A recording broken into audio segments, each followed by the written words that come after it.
আমি তো মামলা ঠুকে দিয়েছি জানেন তো। বড় নেতা জীবনে কোর্টের ধারে আসেনি, ওই ডেট দেওয়া হয়েছে ডিসেম্বরের 29 তারিখে। কোর্ট ডেট দিয়েছে, বেটা যদি না হাজির হয় কোর্টের মাধ্যমে আইনের মাধ্যমে বেঁধে তুলে নিয়ে আসবো আমরা।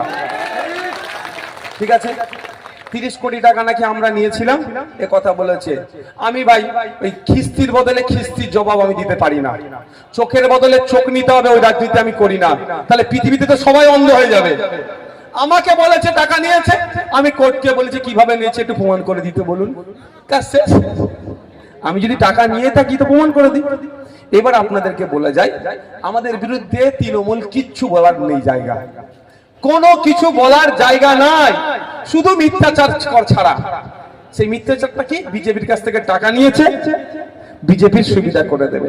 আচ্ছা, তাদের কথা আমি ধরছি সত্য, তর্কের খাতিরে টাকা নিয়েছে। আপনারা কি দেখেছেন? দেখেননি? তাহলে আপনারা দেখেননি, তারা জানতে পেরে গেল। আমি টাকা নিলাম না, তারা জানতে পেরে গেল। তাদের সাথে বিজেপির কত ভালো সম্পর্ক। তার মানে আমি টাকা নিলাম না, তারা জানতে পেরে গেল। চলো, তার সাথে নিশ্চিতভাবে খুব ভালো সম্পর্ক। এই আমলিয়াটা কোন বাজার?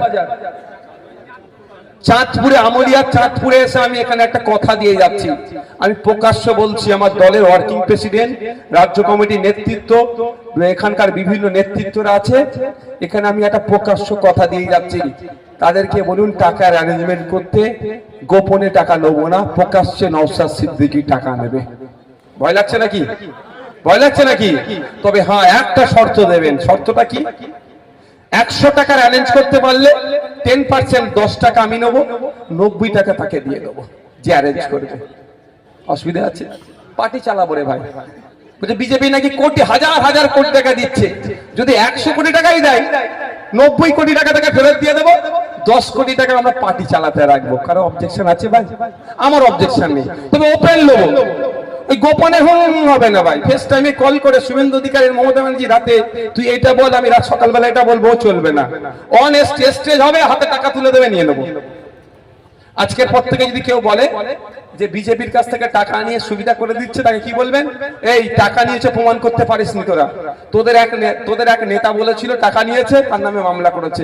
ইভেন এখানে বলে যাচ্ছি, মমতা ব্যানার্জিরও সাহস নাই, তার ভাইপো অভিষেক ব্যানার্জিরও সাহস নাই এটা বলা সংখ্যা যে নয়। যেমন একজন সংখ্যা বলে ফেসে গিয়েছে যে কবে কোথায় কত টাকা নিয়েছে, এটুকু মমতা ব্যানার্জি বলুক। উনিও কত বড় রাজ্যের, আমাদের রাজ্যের মুখ্যমন্ত্রী, যত বড়ই পদে থাকুক না, তাকে স্যালুট করি, মুখ্যমন্ত্রীকে আমি সম্মান দেবই, কিন্তু তাকেও আমি কোর্টে ধরে টেনে নিয়ে আসবো সত্য প্রমাণ করানোর জন্য।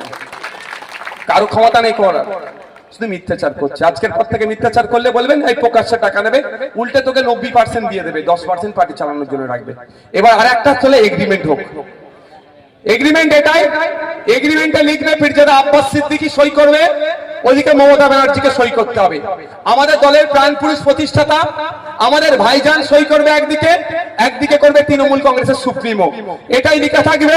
আমরা বড় ভাইজান লিখবে, আইএসএফ যেখানে যেখানে প্রার্থী দেবে, ওখানে যদি বিজেপি চলে আসে ভোট কাটে, তাহলে তৃণমূল যা শাস্তি দেবে সব মাথা পেতে আইএসএফ মেনে নেবে। সাথে সাথে মমতা ব্যানার্জিকে লিখতে হবে, যেখানে যেখানে তৃণমূল প্রার্থী দেবে, ওখানে ভোট কেটে যদি বিজেপি আসে, আইএসএফ যা শাস্তি দেবে মাথা পেতে মানতে হবে। হোক চ্যালেঞ্জ, অসুবিধা আছে নাকি? আমরা জীবন দিয়ে বিজেপিকে আটকাবো তো? এই কারা কারা? আমি তো রাজি আছি, প্রয়োজনে জীবন দিয়ে দেবো বিজেপিকে আটকাবো। রাজি আছেন তো আপনারা? তাহলে আমাদের যদি, আমরা যদি টাকা বিজেপির কাছ থেকে নিয়ে রাখি বিজেপিকে আনার জন্য, তাহলে সই করতে ভয় লাগবে আমার। আর মমতা ব্যানার্জি তার ভাইপোকে, কি হলো স্যার? আচ্ছা আচ্ছা, মমতা ব্যানার্জি তার ভাইপোকে, তার দলের লোককে, ওই চালচোর জানেন তো নাকি, হ্যাঁ জেল খেটে এসছে একবার, তাদেরকে বাঁচানোর জন্য যদি না সই করে, আপনার মনে হয় মমতা ব্যানার্জি সই করবে? আমি তো এখানে এসে চ্যালেঞ্জ করে গেলাম, এগ্রিমেন্ট হোক, একদিকে পিরজাদা আব্বাস সিদ্দিকী সই করবে, অপরদিকে মমতা ব্যানার্জিকে সই করতে হবে।